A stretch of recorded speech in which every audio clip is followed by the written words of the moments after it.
Hai Healthizen, perkenalkan nama saya Dr. Erikson yang pada kesempatan kali ini kebagian tugas jaga pertama kali di acara Dear Doctor. Pada kesempatan kali ini saya sudah siap loh untuk menjawab semua pertanyaan-pertanyaan konsultasi asik dari para Healthizen. Jadi pertanyaan-pertanyaan yang masuk via Instagram atau Twitter akan saya bahas pada kesempatan kali ini. Dan topiknya adalah tentang kesehatan mental para Healthizen di era pandemi ini. Sudah saya kumpulkan. Tapi sebelum saya mulai, jangan lupa ya teman-teman untuk selalu jaga prokes kalian. Baik, jadi kita langsung mulai saja ke pertanyaan pertama ya. Pertanyaan pertama datang dari R. Hadriana. Dear Doctor, saya cukup stres nggak bisa keluar rumah, 24 jam sama anak di rumah, nggak ada yang bantu dok. Please advice. Dear Diana, tentu keadaan pembatasan ini merupakan hal yang tidak nyaman ya untuk kita dapat beraktivitas. Hal yang pertama yang perlu kita lakukan adalah menerima keadaan ini terlebih dahulu. Karena kita mengetahui keadaan ini tidak akan berlangsung seterusnya. Dengan kita bisa belajar untuk menerima hal ini, pikiran kita akan diajak untuk lebih tenang.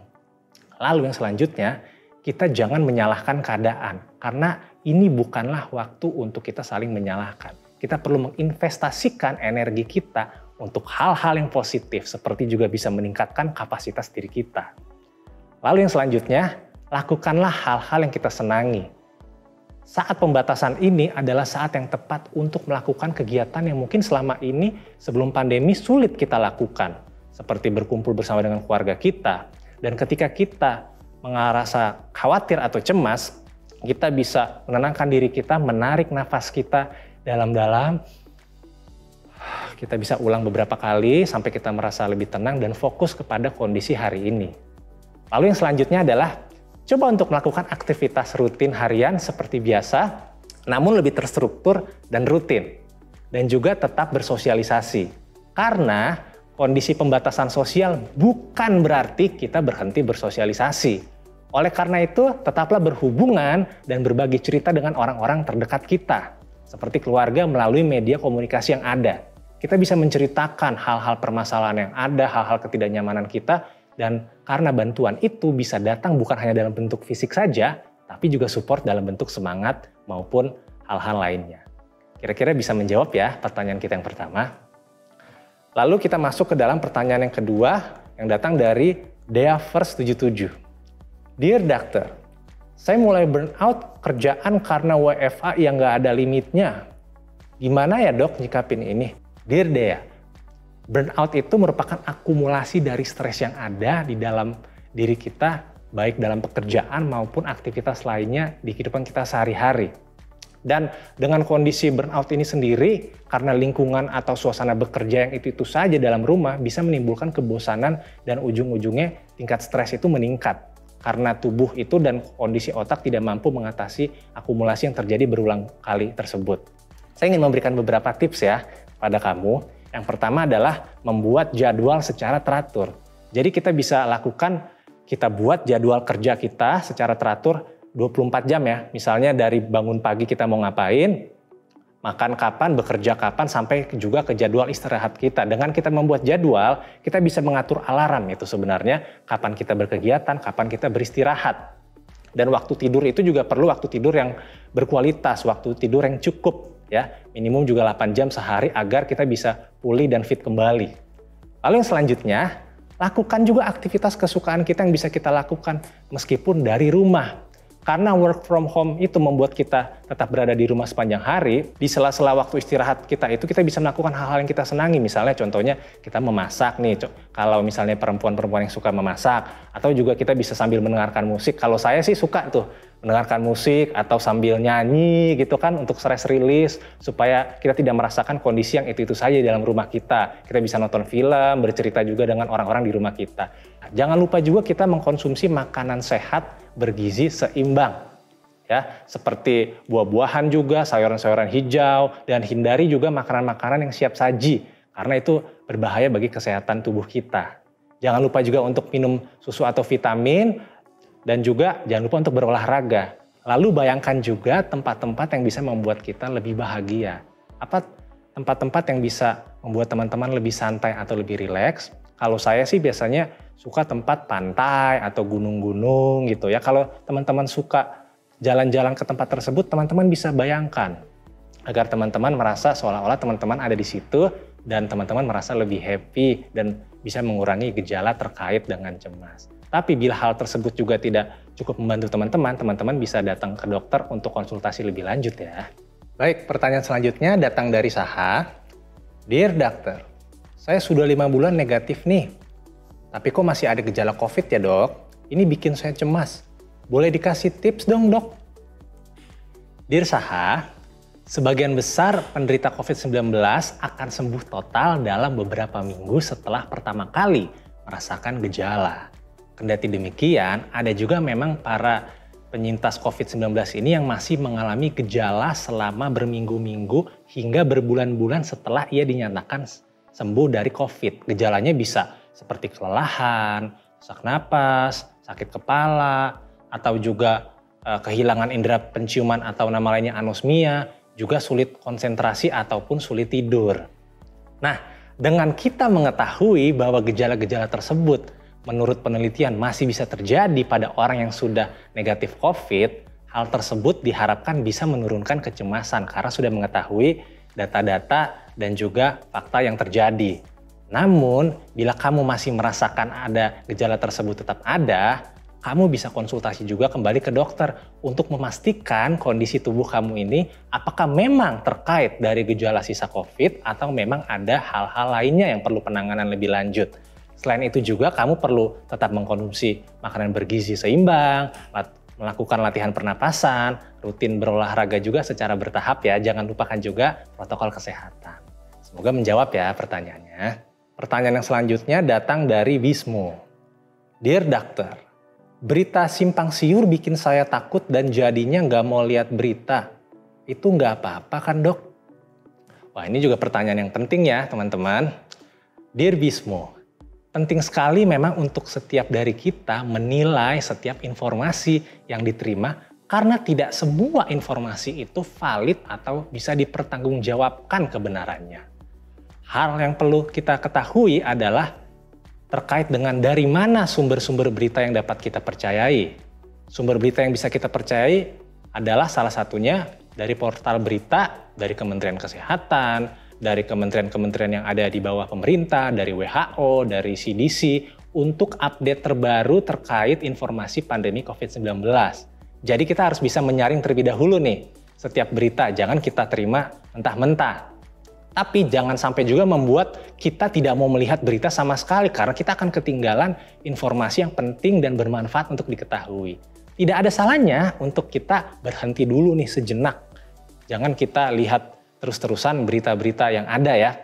Untuk akses informasi, teman-teman yang mudah merasa cemas bisa 1 jam pada saat pagi hari, 1 jam pada malam hari. Namun bila akses berita pada malam hari membuat teman-teman semakin cemas, sulit tidur, tidak ada salahnya juga tidak membaca berita pada saat malam hari. Semoga menjawab ya. Lalu pertanyaan yang selanjutnya datang dari Niken. Dear Doctor, dulu pas gak COVID takut luar biasa dok mau kemana-mana. Tapi pas COVID sekeluarga takut nularin dan takut hal-hal yang terburuk terjadi. Kasih tips dong dok. Dear Niken, jadi, rasa takut itu sebenarnya merupakan emosi yang normal dan wajar terjadi pada manusia. Kita perlu mengenali situasi-situasi apa saja yang dapat menimbulkan rasa takut ini terjadi. Jadi memang kita perlu juga menjaga kedisiplinan kita dalam hal protokol kesehatan, memakai double masker ketika luar rumah, rajin cuci tangan, menjaga jarak, menjauhi kerumunan. Dan kita perlu mengubah rasa takut kita itu menjadi sebuah kekuatan untuk kita bisa melindungi diri sendiri maupun keluarga yang kita sayangi. Bila tidak ada keperluan yang mendesak, hendaknya kita tidak perlu keluar dari rumah. Karena efek COVID-19 ini memiliki efek yang lebih berat loh kepada orang-orang yang tidak divaksin atau juga orang yang punya penyakit komorbid lain seperti asma, diabetes, jantung, dan lain-lainnya. Segala kemungkinan memang bisa terjadi pada penyakit COVID-19 ini. Yang penting di sini, yang patut kita catat adalah kita melakukan yang terbaik sesuai apa yang kita ketahui. Kalau kita memang layak untuk divaksin, kita vaksin. Kalau kita memang bisa menjalankan protokol kesehatan dengan sebaik mungkin kita lakukan semuanya itu.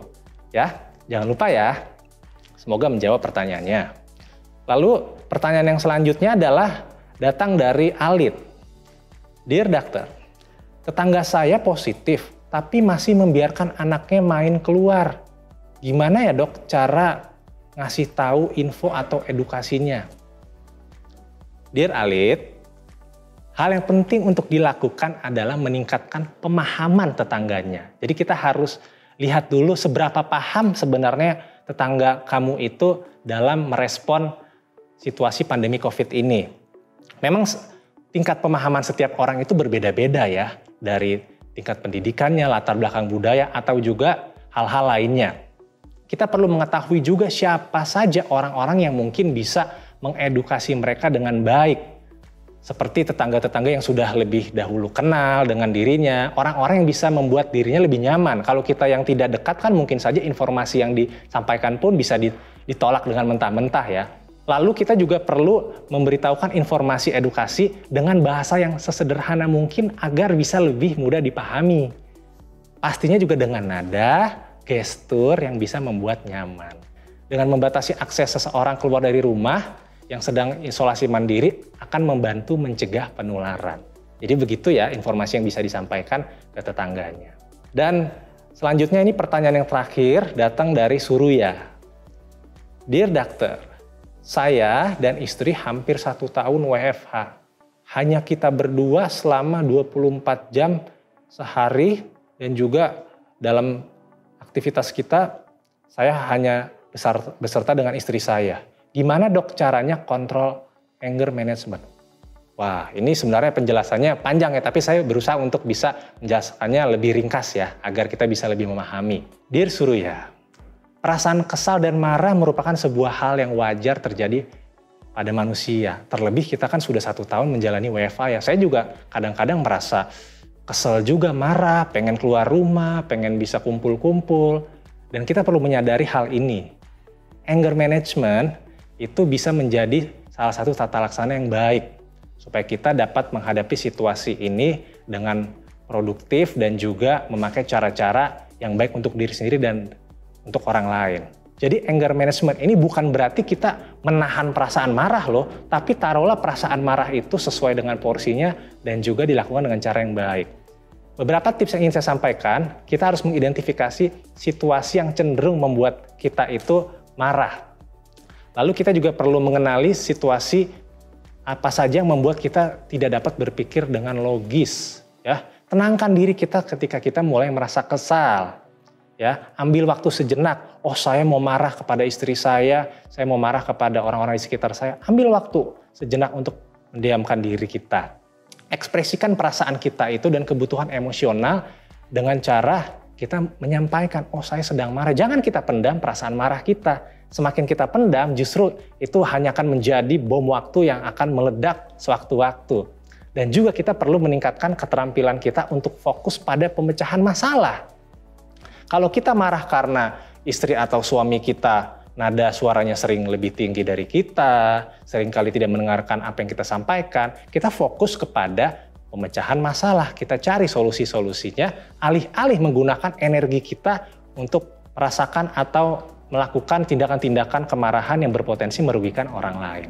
Perlu kita mengkomunikasikannya secara efektif untuk meredakan amarah kita ya. Oke Healthizen, ternyata tidak terasa waktu jaga saya udah habis nih. Tapi tenang aja karena Dear Doctor akan kembali di episode selanjutnya untuk bisa menjawab semua pertanyaan dari teman-teman sekalian. Jadi semoga apa yang saya share pada hari ini dapat bermanfaat untuk kita semua ya. So, saya Dr. Erik, pamit untuk episode kali ini dan I'll be back di episode selanjutnya. We share because we care.